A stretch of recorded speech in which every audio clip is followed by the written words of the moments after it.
So around a month ago, I started playing Guild Wars 2, and I didn't know if I was going to carry on playing. It was very much started on a whim. I came from playing other MMOs like Ashes of Creation and felt very unsatisfied. I felt like I wasn't really getting what I wanted. There was nothing really scratching that itch. Then obviously Ashes has imploded.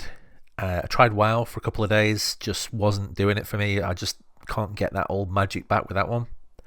And so I ended up in Guild Wars 2, and I did a whole video on the core game and how it works, the mechanics, the combat, the story, the things that make this game unique and stand out, of which there are many.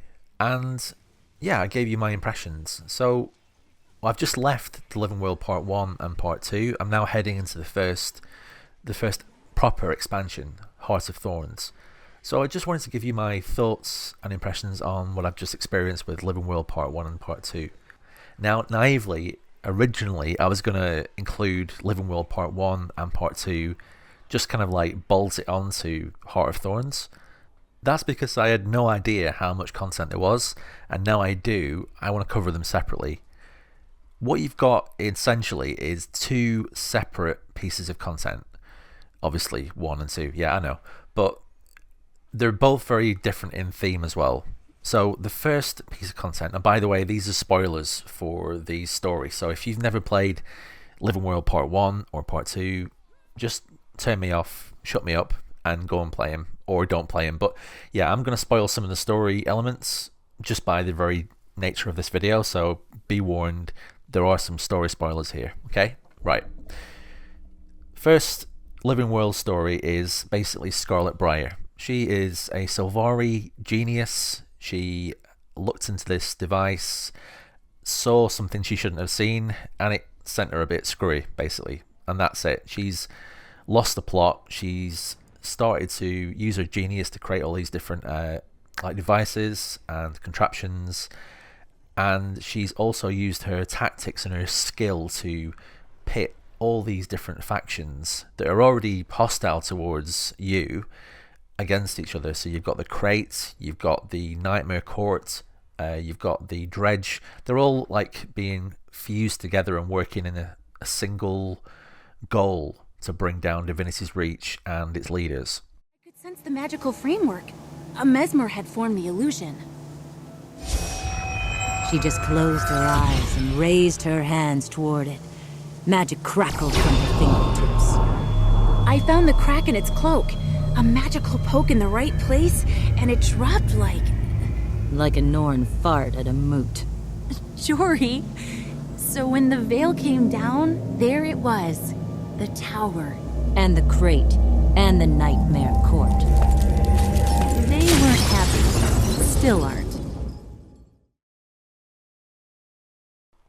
One of the features that stood out to me in Living World Part 1 was the Tower of Nightmares. This was a really interesting idea from the developers, where they would take a zone that already existed and change it fundamentally to something else to make the story seem more impactful. A lot of other MMOs in the past, they would do things like this with instances. So you would go to an instance wall, go through the door, and then you'd be in a different place. Whereas this, they were actually trying to change the world we already knew into something else, and I always found that really interesting. This content was actually originally meant to be a one-shot, so it would be added to the game, people would play through it, and then ultimately players would win and the content would be reverted back to its original form or something similar.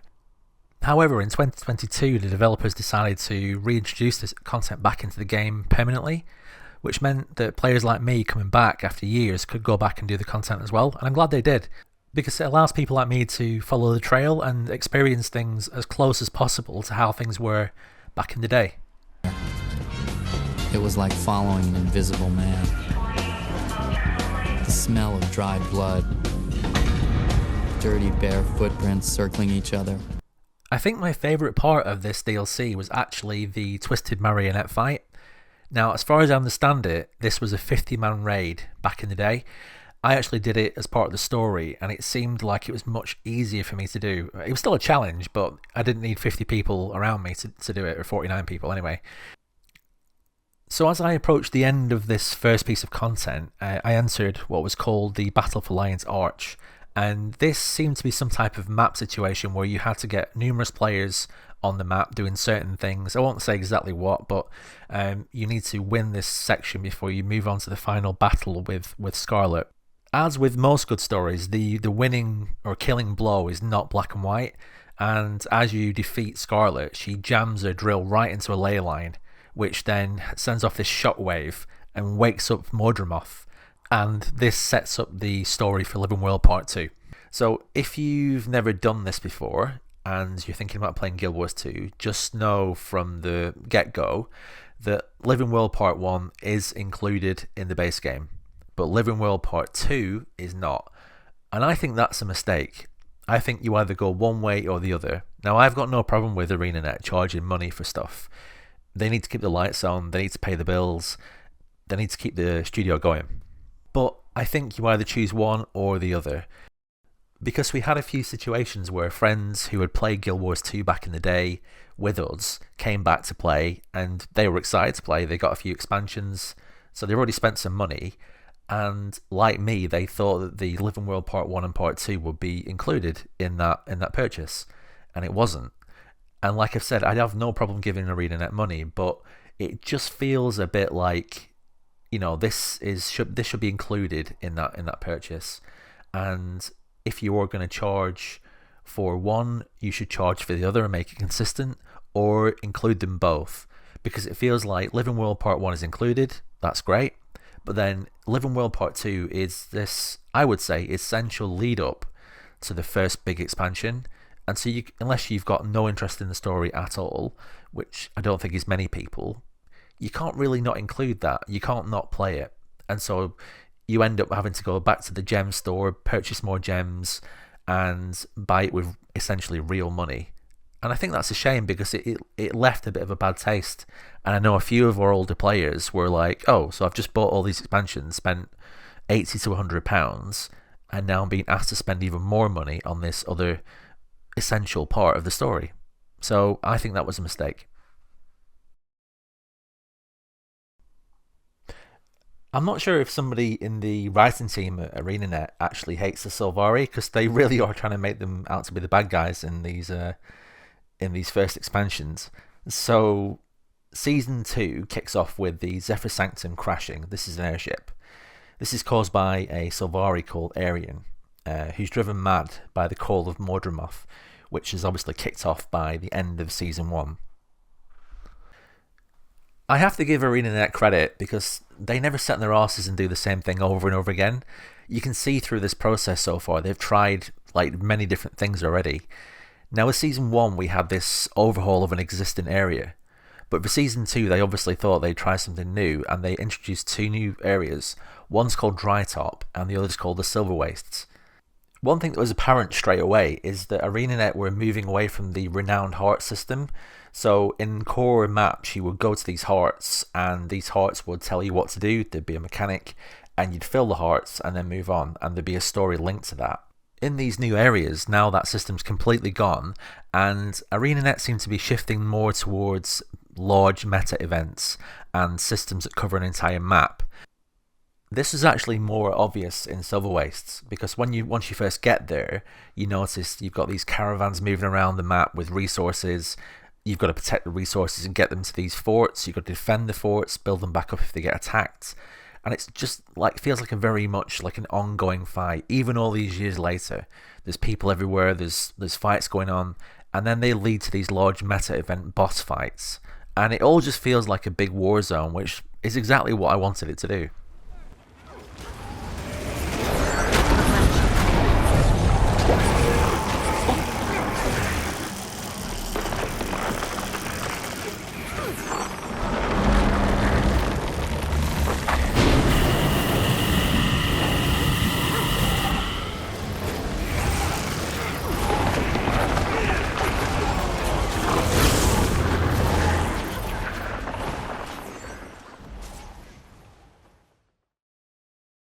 One thing that surprised me so far is that I'm actually enjoying the story and finding myself a lot more engaged by it.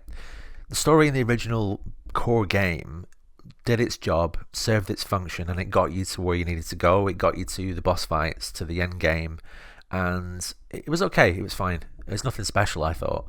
But now these characters are starting to develop, and I'm actually finding them quite interesting. And some surprisingly so, like Casimir Mead. When she was introduced, I was like, yeah, blonde, buxom, big-breasted.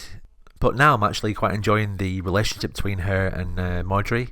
And there are other relationships as well, like between Bram and Tammy. I want to call her Tammy. Is it Tammy? Tammy? I don't know. I've also been quite impressed by some of the places we've been. Obviously, the writers know that people are interested in the lore of the game, and so we've been on this kind of like roller coaster ride, going to inside the Priory, delving down into the records section.